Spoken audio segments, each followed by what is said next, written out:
Every time Truc Lam was about to fall asleep, she woke up the moment her father put her down. She could only rest when she was gently rocked in his arms. So Trieu Duong decided to build something simple, to recreate that feeling for her. Would it finally help his little girl sleep peacefully? Stay with me to find out. And don't forget to subscribe and leave a comment. The noon sun had barely reached the yard, but little Truc Lam was already fighting sleep again. These days she was growing so quickly. Every morning, she looked a little more alert, a little more curious, and a little harder to put down for a nap. When she was younger, she could drift off more easily. But now, especially in the middle of the day, it had become different. If Trieu Duong held her gently in his arms and walked slowly, she would calm down. She would rest her small cheek against his chest, listen to his breathing, and begin to close her eyes. But the moment he tried to lay her down, she would stir, wrinkle her tiny face, and fuss again. It had happened once, then twice, then so many times that it had quietly become part of every afternoon.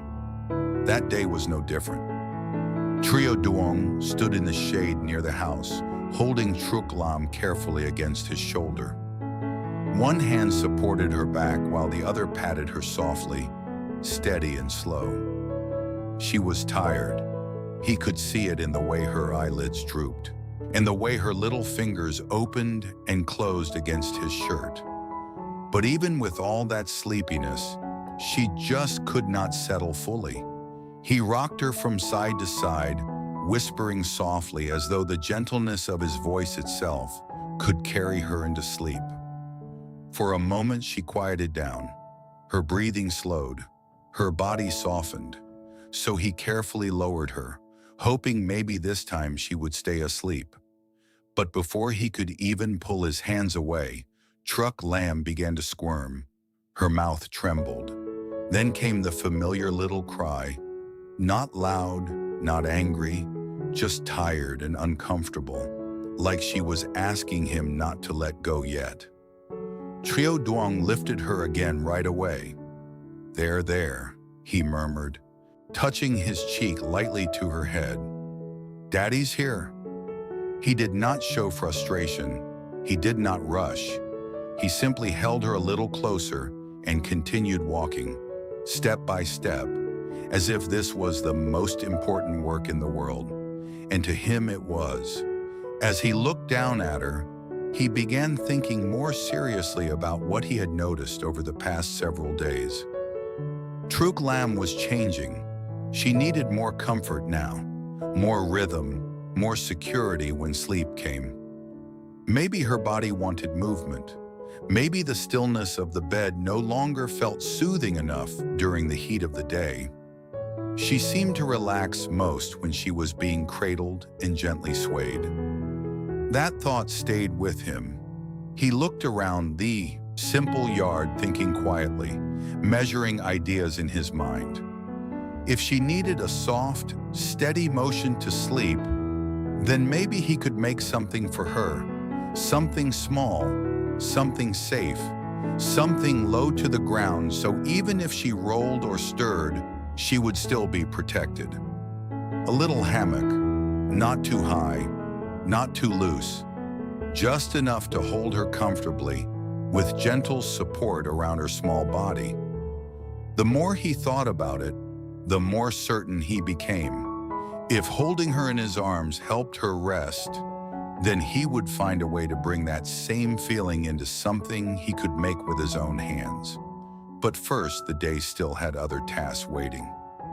Later that afternoon, after Truc Lam had finally dozed for a short while in his arms, Trieu Duong got ready to head out with her. The cucumber plants had been producing nicely, and there were enough fresh cucumbers to pick and bring to market. He tied what he needed together, then carried Truc Lam close as he stepped toward the small garden. The vines stretched low and green, dotted with crisp cucumbers hidden among the leaves.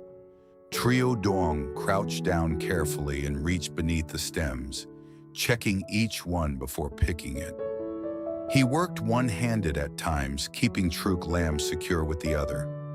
She was awake now, calmer after her short rest, watching everything with wide, curious eyes. Occasionally, she moved her little legs or made a soft sound, and Trieu Duong would smile down at her before returning to the vines. "Look at these, Truc Lam," he said gently. "We'll take them to market, and then Daddy will buy what we need." She did not understand the words, of course, but she understood the warmth in his voice. One by one, the cucumbers filled the basket. Fresh, green, and cool from the shade of the leaves, they were simple, honest proof of the day's effort. When he had gathered enough, Trieu Duong adjusted the basket and prepared for the walk to market. The road there was familiar.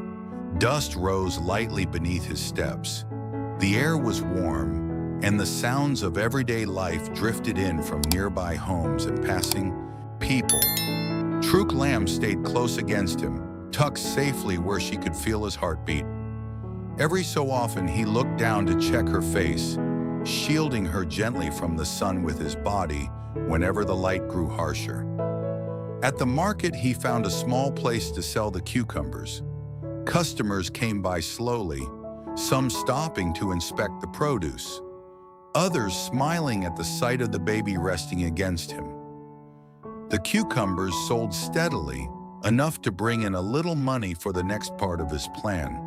And once that basket was lighter, Trieu Duong moved carefully through the market again, this time not as a seller, but as a father with something very specific on his mind. He searched for materials that could become a soft, sturdy little hammock for Truc Lam.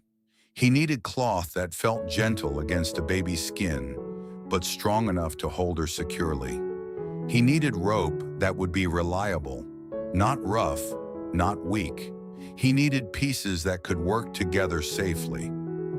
As he looked through the stalls, he checked each item with the kind of patience that came from love, not convenience. Nothing about this was random.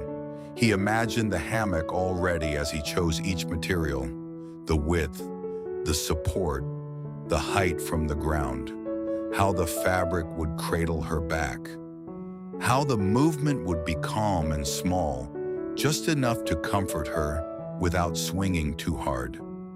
In his mind, he could already see her resting in it, finally sleeping peacefully under his watch.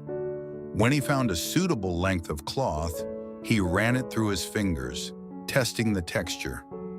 Soft enough, then rope, strong enough.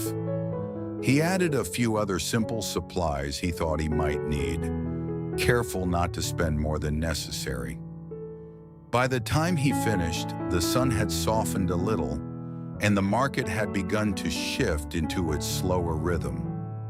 Trieu Duong gathered the materials and started the walk home with Truc Lam still close to him. She was quieter now, a little worn out from the outing, but still resisting a full sleep.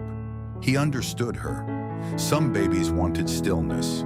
His little girl seemed to need closeness, warmth, and the feeling of being gently carried. As they returned to the house, he looked once more at the shaded area where he had imagined building the hammock. It would need to be low, stable, and placed where the air moved lightly. Not too exposed, not too dark, just a peaceful corner where Truc Lam could feel safe. He set the materials down and glanced at her small face. She rubbed one eye and let out a tired little sound. Trieu Duong smiled softly. "All right," he said in a calm voice. "Let's make something for you." He had no intention of building just any hammock. He wanted to build a place where his daughter could rest without fear, without discomfort, and without needing to stay in his arms every single moment just to find peace. A place made not only with cloth and rope, but with care, caution, and the quiet determination of a father learning his child more deeply every day. As the light began to turn warmer, he prepared to start, and beside him, Truc Lam watched quietly, as if she somehow knew that everything he was about to do was for her. The late afternoon light stretched softly across the yard, turning everything a warm shade of gold. It was the kind of quiet time that came after a long day, when the air cooled just enough to feel gentle on the skin. Trieu Duong placed the materials he had brought back from the market on the ground, arranging them carefully: the cloth, the rope, and a few simple tools. Nothing complicated, but everything chosen with intention. Beside him, baby Truc Lam lay on a thin mat, her small body shifting slightly as she watched him. Her eyes followed every movement. Sometimes she kicked her legs softly. Sometimes she let out a small sound, as if reminding him that she was still there, still waiting, still needing him. Trieu Duong glanced over at her often.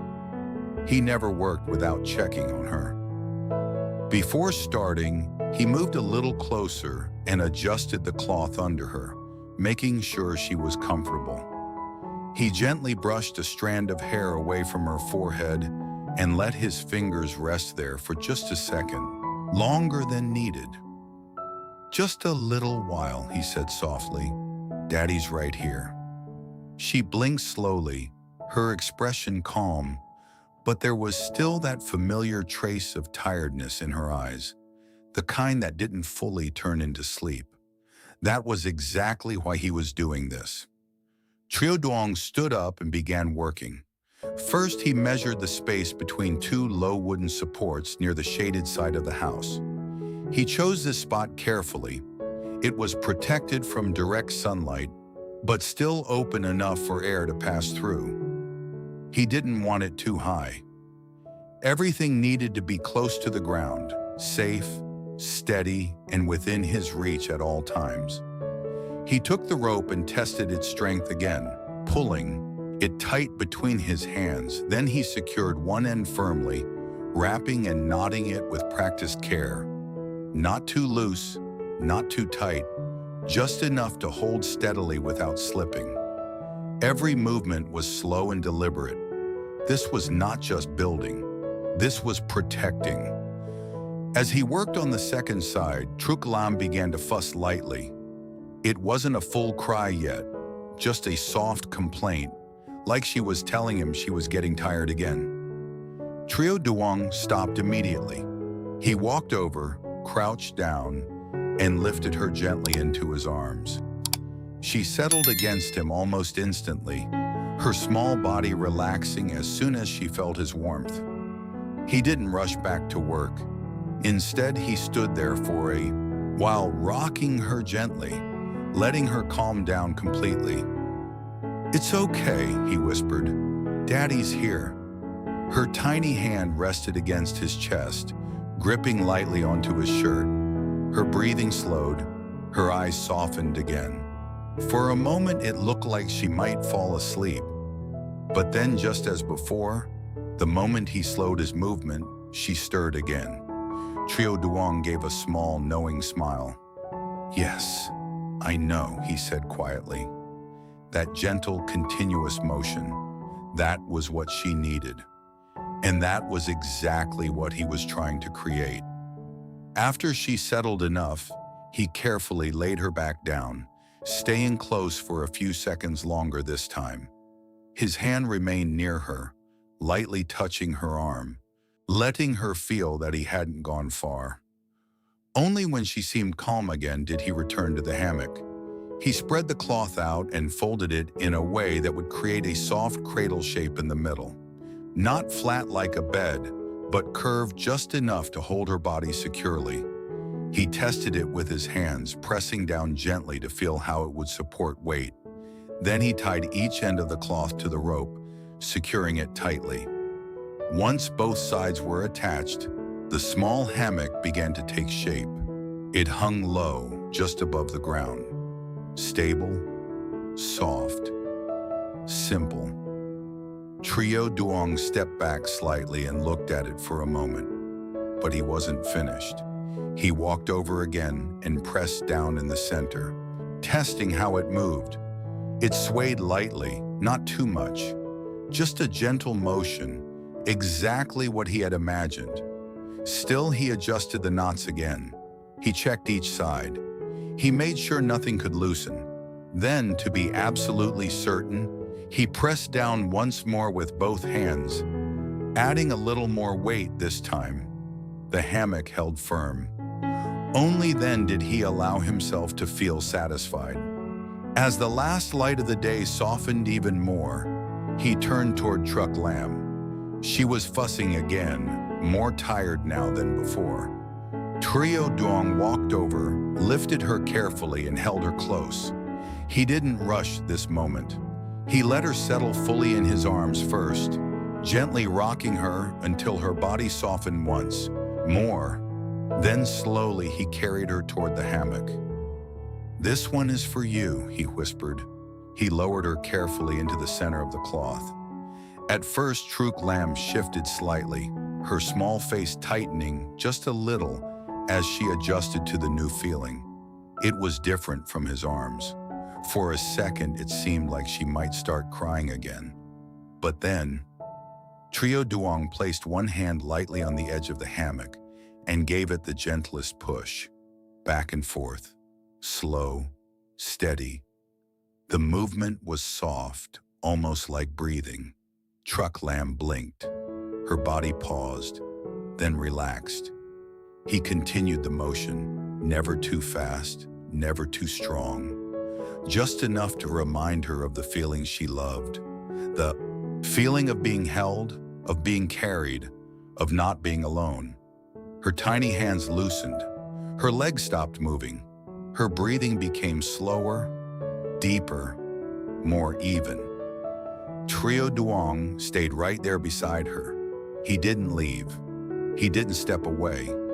His hand remained near the hammock, guiding it gently, watching every small change in her expression. Minutes passed. The light faded further, and little by little, Truc Lam's eyes closed. Not suddenly, not restlessly, but slowly, peacefully, as if she had finally found the comfort she had been searching for all day. Trieu Duong reduced the movement even more, until the hammock barely swayed at all. Still, he kept his hand there, just in case. He looked down at her small sleeping face, the tension now gone, replaced by a quiet calm that made everything else feel worth it. This wasn't just about helping her sleep. It was about understanding her, adapting for her, creating something with his own hands so she could feel safe, even when his arms needed to rest.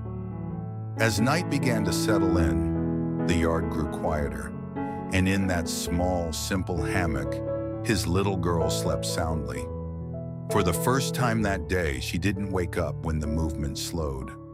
She didn't cry when the world became still, because even in the stillness, she could still feel him there.